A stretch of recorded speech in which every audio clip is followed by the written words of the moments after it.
To basic educator में आप सभी का स्वागत है साथियों। इस प्रकार से आप लोगों को पता है कि उत्तर प्रदेश की जो टीजीटी और पीजीटी की बहुप्रतीक्षित परीक्षा है, जिसके फॉर्म 2022 में फिल किए गए थे और अभी तक परीक्षा नहीं हो पाई थी, तो उसके लिए लेटर आया था और हमने पीछे वीडियो बनाया था। और इसके रिगार्डिंग काफ़ी सारी कॉन्स्पिरेसी थ्योरीज चल रही हैं कि एग्ज़ाम कब हो पाएगा, नहीं हो पाएगा, क्या होगा।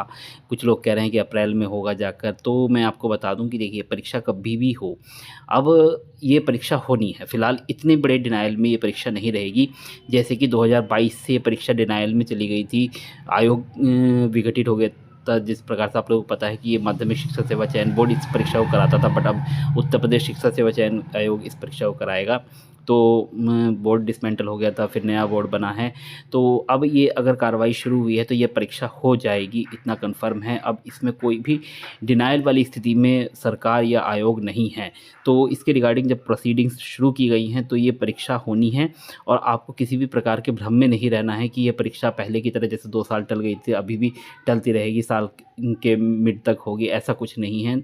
आप लोग इस परीक्षा के लिए अब अपनी कमर कस लीजिए और समय बहुत कम है।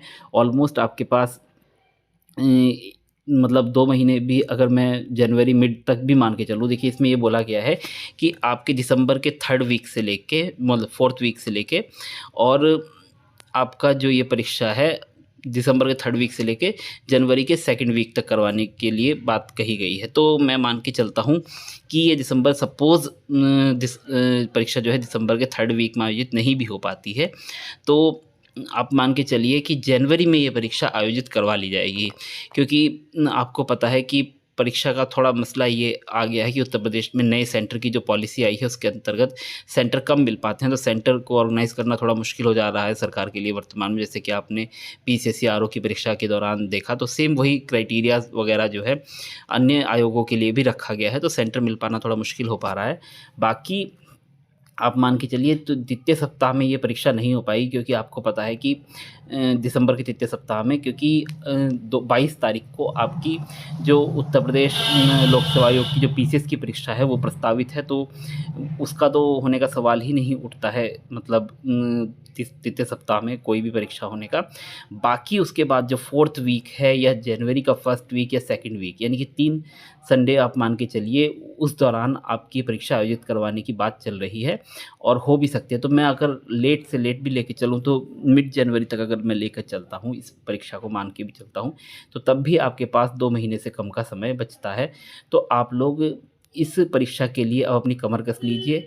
अब अभी तक आपने जो तैयारी की थी उस तैयारी को अंतिम रूप देने का समय आ गया है, और किसी भी प्रकार की डिनाइल की सिचुएशन में आपको नहीं रहना है, डिनाइल की स्थिति में नहीं रहना है, और किसी भी प्रकार के भ्रम में नहीं आना है कि परीक्षा मार्च, अप्रैल, मई में जाकर होगी। नहीं, ऐसा कुछ भी नहीं होने वाला है। परीक्षा आपकी अब ये होनी ही होनी है।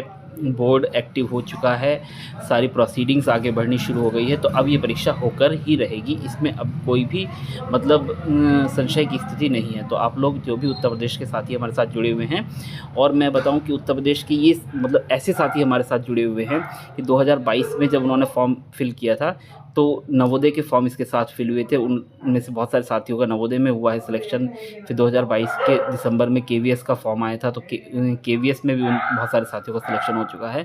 बट दूर पोस्टिंग के कारण बहुत सारे लोग क्या करना चाहते हैं कि अपनी होम जो स्टेट है उसकी पोस्टिंग को प्रेफर करते हैं। तो उस केस में बहुत सारे साथी ऐसे भी होंगे जो मतलब केवीएस या एनवीएस में होते हुए भी उत्तर प्रदेश शिक्षा सेवा चयन आयोग की तरफ से जो ये टीजीटी पीजीटी की परीक्षा आयोजित कराई जाएगी, तो इसमें वो दोबारा से मतलब अपीयर होंगे इस परीक्षा में। तो उन साथियों से भी मेरा कहना है कि आप लोगों को भी किसी भ्रम की स्थिति में नहीं रहना है और अपने आप को दोबारा से कमर कसना शुरू कर लेना चाहिए, और परीक्षा जो है ये अब होकर रहेगी। और मैं आपको बता दूं, जैसे केवीएस और एनवीएस में परीक्षा होती है उसमें आपका एक जनरल पोर्शन होता है, एक सब्जेक्ट वाला पोर्शन होता है, तो वेटेज जनरल पोर्शन का काफ़ी अच्छा खासा होता है। बट इसमें कुछ भी ऐसा नहीं होता है।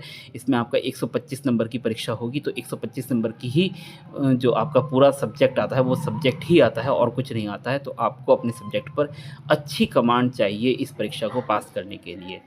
तो एनीवेज टीजीटी में इसमें कोई इंटरव्यू नहीं होता है, तो टीजीटी का आपको सिर्फ एक एग्ज़ाम देना है और आपका टीवी होने के बाद आपकी पोस्टिंग हो जाएगी।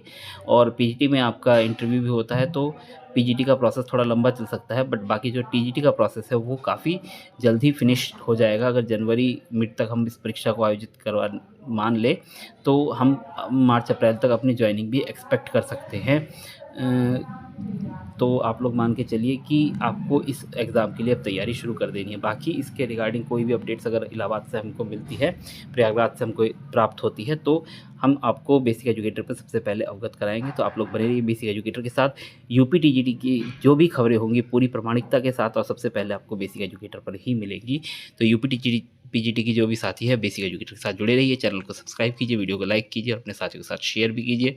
और अगर आपको कोई भी क्वेरीज़ है तो आप हमारे टेलीग्राम चैनल से ज़रूर जुड़ के रहिएगा, क्योंकि वहाँ पे आपके सवालों के इंडिविजुअल रिप्लाई भी देते हैं और कोई भी इन्फॉर्मेशन होने पर पहले वहाँ पर शेयर कर दी जाती है। Thanks for being with basic educator.